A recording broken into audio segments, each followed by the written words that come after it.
Today, I'm building the life of Sonic the Hedgehog in LEGO, from his origins of speed to his big-time battles with Dr. Eggman leading to his most powerful form.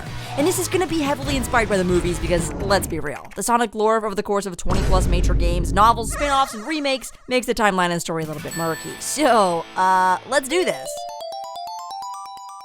Before the world knew about the blue supersonic hot dog eating teenager, and before Sonic even learned how fast he was just a little brown hedgehog on the planet Mobius. And instead of parents, he had Dr. Kintobar, who has some pretty crazy hair made using baby flames stuck to his face, which actually looks pretty good if you squint your eyes. I built his lab with some desks, several different computers, and a microscope as he's studying this emerald. He has Sonic run on this treadmill to power up a machine that removes evil from the planet by harnessing that energy into these emeralds. One day, the doctor gave Sonic these power sneakers, which helped him to run so fast that he broke the speed barrier and turned completely blue. Except for his arms. Those did not turn blue until Sega released a spin-off called Sonic Boom, which resulted in an art style later adapted into the movies, and yeah, anyways. Sonic was fast, faster than ever, and by placing him in this speed sphere, you can launch him into the Green Hill Zone. The classic checkered pattern island is where Sonic would gather rings and search for the emeralds for Dr. Kintobar.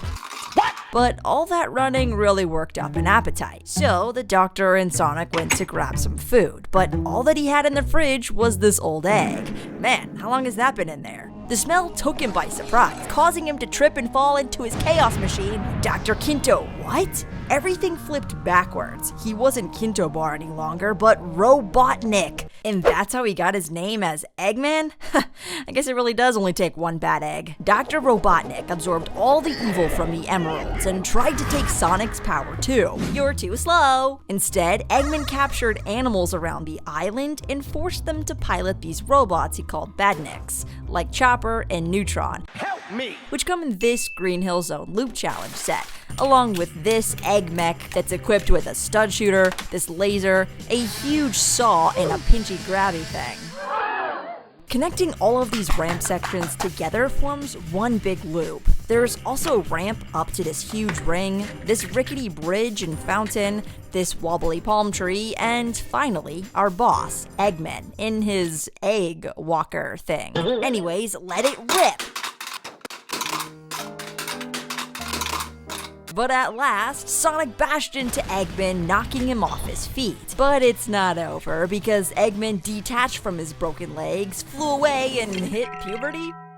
To make the level 1 boss as seen in the first Sonic game, I reworked this course I made earlier with 2 floating platforms. Then I speed built this gorgeous 2D backdrop with some light and dark blue and placed the egg wrecker up in the air. Sonic gets hit by the wrecking ball and loses some rings, but then he jumped up to the platform and powered up for the ultimate Sonic Smash. Take that, Baldy McNosehair. With his first battle won, Sonic wandered the realm until he stumbled upon this massive emerald.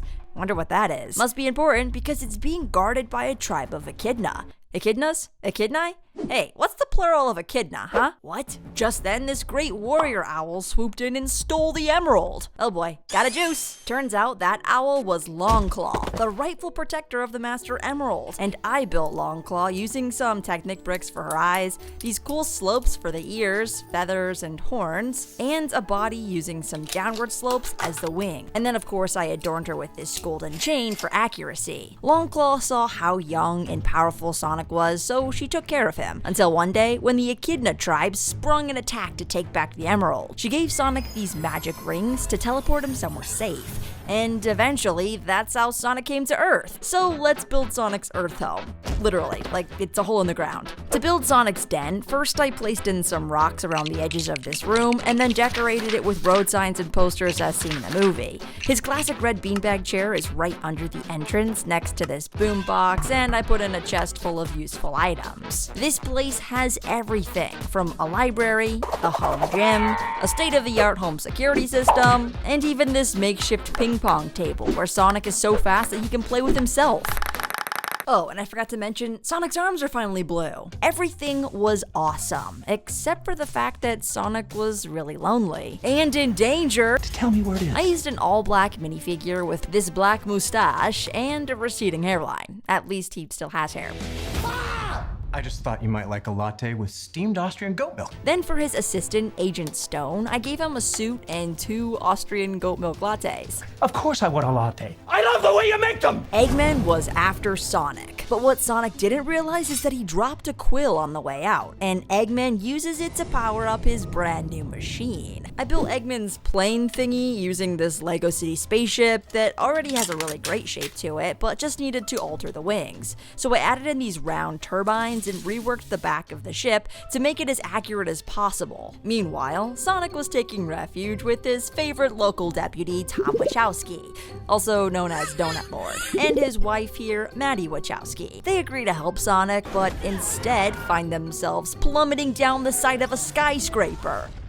To build this scene, I need a big building, and while you weren't looking, I built the rest of it up really quickly. Then I had to reinforce it because it was so tall by using these girders on the back. I placed knot bricks on the face of the building in order to attach the ring portal, Tom and Maddie, Sonic and his speed blur, and at the very top, the egg ship firing away causing havoc. Now you've done it! Guess what, Eggman?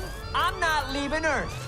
You are! Sonic saves the day and takes down Eggman again, this time sending him through a portal to a stinky mushroom planet. Surely this would keep him away, right?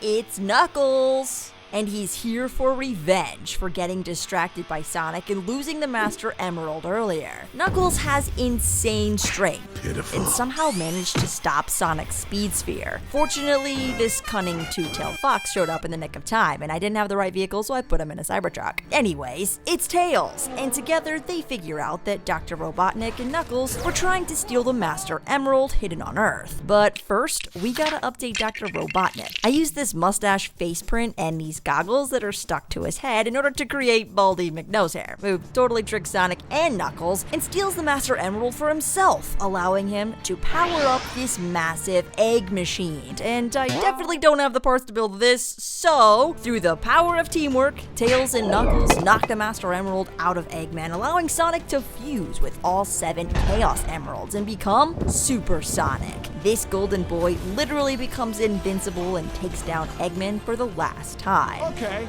we're not friends. So then, they lived happily ever after, right? Wrong. Shadow has entered the chat. He's been held in a top-secret security facility that I built with this monitor that checked on his vitals, some chaos energy tubes in the back, and this chamber that's holding him in stasis. That is, until he escapes. He breaks open the glass and uses his teleportation ability to flash in front of guards and knock them out. Having caused a ruckus, a government agent comes to seek help from Team Sonic, so they go look for him. They find him in Tokyo and race him through the streets. I built this road and placed in Shadow riding his Dark Rider bike with Sonic hot on his tail. Why are you running away? We were just kidding.